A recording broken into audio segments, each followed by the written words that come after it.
नमस्कार। लोकसभा चुनाव को लेकर सबसे सटीक और महत्वपूर्ण विश्लेषण। लोकसभा चुनाव आज तो कौन आगे दिखाई देता है, क्योंकि अब विपक्ष बड़े बड़े दावे कर रहा है, लेकिन किसके दावे में कितना दम है। अब नया बजट जारी हो चुका है, उसके बाद 543 सीटों का सबसे बड़ा अंदरूनी सर्वे सामने आ रहा है। क्या कुछ होने वाला है देश को लेकर? जो नया सर्वे जारी हुआ है, किसकी सरकार बन सकती है? 2024 की सियासत की पिक्चर इस समय क्या दिखाई देती है? क्योंकि भारत जोड़ो यात्रा, नया बजट जारी हुआ है, कांग्रेस ने अपना राष्ट्रीय अध्यक्ष बदल दिया है, उसके बाद राहुल गांधी 372 का टारगेट लेकर चल रहे हैं।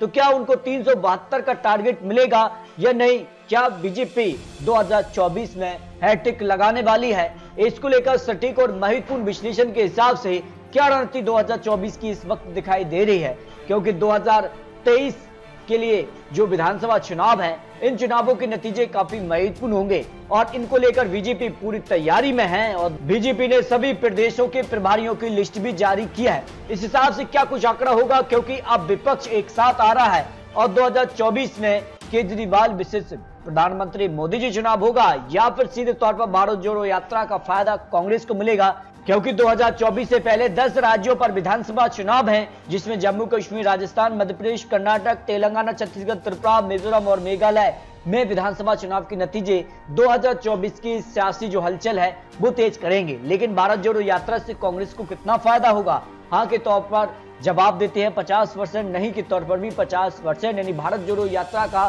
कांग्रेस को 50% लोग फायदा के तौर पर देख रहे हैं। जबकि 2024 की यात्रा कांग्रेस की आगे बढ़ पाएगी या नहीं, ये काफी महत्वपूर्ण होगा। लेकिन इसके लिए सर्वे ने जारी किए जो आंकड़े, उस हिसाब से 2024 में विपक्ष की तरफ से पीएम चेहरा राहुल गांधी की ही तौर पर सबसे आगे दिखाई देते हैं। दूसरे नंबर पर अरविंद केजरीवाल, नीतीश कुमार भी दावा कर रहे हैं, बीजेपी से अलग हो चुके हैं 12%, ममता बनर्जी 6% लोगों की पसंद बने हुए हैं। तो यहां पर जानते हैं कि 543 सीटों का क्या चुनावी गणित सामने आ रहा है। लेकिन शुरुआत करते हैं बिहार के लिए। बिहार की 40 लोकसभा सीट, बिहार में बड़ा उलटफेर हो चुका है, नीतीश प्लस बीजेपी गठबंधन टूट चुका है। उसके बाद ये सर्वे जारी हुआ है, उस हिसाब से बीजेपी को यहां पर कुछ सीटों का नुकसान जरूर हो रहा है। लेकिन आपको बता दें कि बीजेपी करीब 20 से 25 सीटें बिहार में निकाल सकती है, जेडीयू को 10 लोकसभा सीट और आरजेडी को यहां पर 9 और कांग्रेस को 1 लोकसभा सीट पर जीत संभावनाएं लगाई जा रही है। जबकि पंजाब की 13 लोकसभा सीटों में से बीजेपी को 2 लोकसभा सीट, कांग्रेस 4, श्रोमणी अकाली दल को 2 और आम आदमी पार्टी यहां पर 5 सीट, क्योंकि आम आदमी पार्टी अब दिल्ली के बाद पंजाब में विधानसभा चुनाव जीत चुकी है। इसके बाद वो दावा कर रहे हैं कि 2024 में वो कुछ नया करने वाले हैं। जबकि पश्चिम बंगाल की 42 लोकसभा सीटों में से बीजेपी को 17 से 20 सीटें मिल सकती है, करीब 22 से 25 सीट टीएमसी ही यहां पर जीत रही है, यानी यहां पर बीजेपी और टीएमसी में बिल्कुल कड़ी टक्कर देखने को मिल सकती है। वह जम्मू कश्मीर में धारा 370 खत्म हुई है, उसके बाद यहां पर पहला जो विधानसभा चुनाव होगा इसी साल माना जा रहा है। जबकि लोकसभा की 6 सीटें भी आती हैं और यहां पर बीजेपी को जबरदस्त फायदा हो रहा है, 4 लोकसभा सीटें मिल सकती हैं, जबकि पीडीपी को 1 सीट और 1 सीट नेशनल कॉन्फ्रेंस के पक्ष में जा सकती है, यानी बीजेपी को 102 सीटों का यहां पर फायदा मिल रहा है। तेलंगाना की 17 लोकसभा सीटों में से बीजेपी को 6 सीट, टीआरएस को भी 6 सीट, यानी यहां पर विधानसभा चुनाव भी होने और लोकसभा चुनाव में बीजेपी और टीआरएस के बीच कड़ी टक्कर यहां पर देखने को मिल सकती है। कांग्रेस को भी 3 सीटें मिल सकती हैं। उत्तराखंड की 5 लोकसभा सीटों में से बीजेपी को सभी 5 सीटों पर जीत की संभावना यहां पर दिखाई दे रही है। हरियाणा की 10 लोकसभा सीटों में से बीजेपी को यहां पर 6 से 8 सीट मिल सकती है, जबकि कांग्रेस को यहां पर 0 से 4 सीट मिलने की संभावना लगाई जा रही है। केरल की 20 लोकसभा सीट में से बीजेपी को 1 सीट, जबकि कांग्रेस यहां 10 सीट, सबसे बड़ी पार्टी कांग्रेस बन सकती है। यहां पर बात की जाए एलडीएफ को 9 सीटें और यहां पर बात की जाए तो सबसे बड़ी कांग्रेस यहां पार्टी बन रही है। मेघालय की 2 लोकसभा सीट की बात की जाए तो यहां पर दोनों सीटों पर भारतीय जनता पार्टी का कमल खिल सकता है। दिल्ली की 7 सीटों में से अगर बात की जाए तो बीजेपी को 1 सीट का झटका लग सकता है। दिल्ली में हाल ही में एमसीडी चुनाव में यहां पर बीजेपी को झटका रहा, जबकि यहां पर आम आदमी पार्टी ने यहां पर जबरदस्त जीत हासिल की थी। इस दम पर यहां पर 1 सीट आम आदमी पार्टी और 6 सीटें बीजेपी के पक्ष में जा सकते हैं। अरुणाचल प्रदेश की 2 लोकसभा सीटों में से दोनों सीटों पर भारतीय जनता पार्टी को जीत मिल सकती है। छत्तीसगढ़ की 11 लोकसभा सीट में से बीजेपी को जबरदस्त 8 लोकसभा सीट, कांग्रेस को 3 लोकसभा सीट पर जीत की संभावना दिखाई दे रही है। गुजरात में विधानसभा चुनाव में एक बम्पर जीत हासिल हुई थी और उस दम पर भारतीय जनता पार्टी यहां पर सभी 26 सीटों पर एक बार फिर से जीत दर्ज कर सकती है। मिजोरम की एक सीट पर भी बीजेपी को जीत की संभावना है। राजस्थान की 25 लोकसभा सीटों में से बीजेपी को यहां पर करीब 23 सीटें मिल सकती है। कांग्रेस को एक सीट और एक सीट आरएलपी के पक्ष में जाने की संभावना दिखाई दे रही है। महाराष्ट्र में भी बड़ा उलटफेर हो चुका है। महाराष्ट्र में शिवसेना की सरकार गिर चुकी है, अब बीजेपी शिंदे गुट की सरकार है। और यहाँ पर बात की जाए तो भारतीय जनता पार्टी को करीब यहाँ पर 35 सीट तक भारतीय जनता पार्टी यहाँ प्राप्त कर सकती है, जबकि कांग्रेस को 5, एनसीपी को 8 और शिवसेना को यहाँ पर 4 सीटें मिल सकती है। यानी शिवसेना को जबरदस्त नुकसान है, क्योंकि शिवसेना यहाँ पर 2 धड़ में बंट चुकी है। और हिमाचल प्रदेश की 4 लोकसभा सीट में से बीजेपी को यहाँ पर 3 सीटें, कांग्रेस को 1 सीट, क्योंकि हिमाचल में हाल ही में विधानसभा चुनाव में कांग्रेस ने वापसी की थी और इससे पहले हुए लोकसभा उपचुनाव में भी यहाँ पर कांग्रेस को जीत मिली थी। सिक्किम की 1 लोकसभा सीट पर बीजेपी को जीत की संभावना दिखाई दे रही है। गोवा की 2 लोकसभा सीट में दोनों सीटों पर भारतीय जनता पार्टी का पलड़ा यहाँ पर भारी नजर आ रहा है। त्रिपुरा में भी यहाँ पर 2 लोकसभा सीटें आती हैं और दोनों सीटों पर भारतीय जनता पार्टी को जीत की संभावना यहाँ पर दिखाई दे रही है। असम की 14 लोकसभा सीटों में से बीजेपी को करीब 12 लोकसभा सीटें, 1 सीट यहाँ पर एआईडीएफ के पक्ष में और 1 सीट कांग्रेस के पक्ष में जा सकती है, जो यहाँ पर विश्लेषण सामने आ रहा है। जबकि उड़ीसा की 21 लोकसभा सीटों में से बीजेपी को करीब 8 लोकसभा सीट, बिजू जनता दल को 10 और यहाँ पर कांग्रेस को 3 सीटों पर जीत की संभावना दिखाई दे रही है।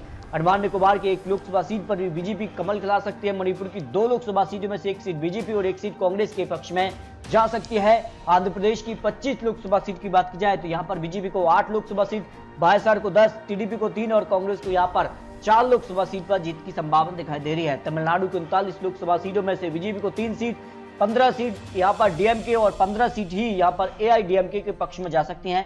कांग्रेस को 4 और उनकी बात की जाए 2 लोकसभा सीटें मिल सकती हैं। लेकिन सबसे महत्वपूर्ण माना जाता है उत्तर प्रदेश। उत्तर प्रदेश से ही होकर केंद्र को रास्ता जाता है और यहाँ से सबसे ज्यादा 80 लोकसभा सीटें आती हैं और ये माना जा रहा है कि भारतीय जनता पार्टी को कहीं ना कहीं यहाँ पर जो है 70 से ज्यादा सीटें मिल सकती हैं, जबकि बीजेपी यहाँ पर दावा करी कि इस बार सभी 80 सीटों पर वो जीत दर्ज करेंगे। तो समाजवादी पार्टी को करीब 7 और बीएसपी 2 और 1 सीट कांग्रेस के पक्ष में। अब ये सवाल उठता है कि क्या एक बार फिर से यहाँ महागठबंधन बनेगा, समाजवादी पार्टी बीएसपी कांग्रेस का एक साथ मिलकर चुनाव लड़ेंगे या अलग अलग, जिसके बाद यहाँ पर बीजेपी का आंकड़ा और बढ़ सकता है। चंडीगढ़ की 1 सीट की बात की जाए तो यहाँ पर बीजेपी के पक्ष में जा सकती है, जबकि कर्नाटक की 28 लोकसभा सीटों में से बीजेपी को सबसे ज्यादा 20 लोकसभा सीट है, जेडीएस को 3 और कांग्रेस को 5 लोकसभा सीटें मिल सकती हैं। वही मध्य प्रदेश की बात की जाए तो मध्य प्रदेश में 29 लोकसभा सीटें आती हैं और यहाँ पर बीजेपी को करीब यहाँ पर 25 से ज्यादा सीटें मिल सकती हैं। 1-2 सीटों पर यहाँ पर कड़ी टक्कर देखने को मिलेगी, जहां कांग्रेस 0 से 3 सीट भी हो सकती है, बीएसपी 0 से 1 सीट हो सकती है। लेकिन भारतीय जनता पार्टी को यहाँ पर 25 से ज्यादा है, यानी कहीं ना कहीं भारतीय जनता पार्टी यहाँ पर 28 सीटों तक पहुंच सकती है मध्य प्रदेश को लेकर, जो यहाँ पर लोकसभा चुनाव का ओपिनियन पोल सामने आ रहा है। जबकि झारखंड की बात की जाए तो झारखंड में यहाँ पर 14 लोकसभा सीटों में से बीजेपी को करीब 9 लोकसभा सीटें मिल सकती हैं, जेएमएम को 3 और कांग्रेस को 2 लोकसभा सीटों पर जीत की संभावना दिखाई दे रही है।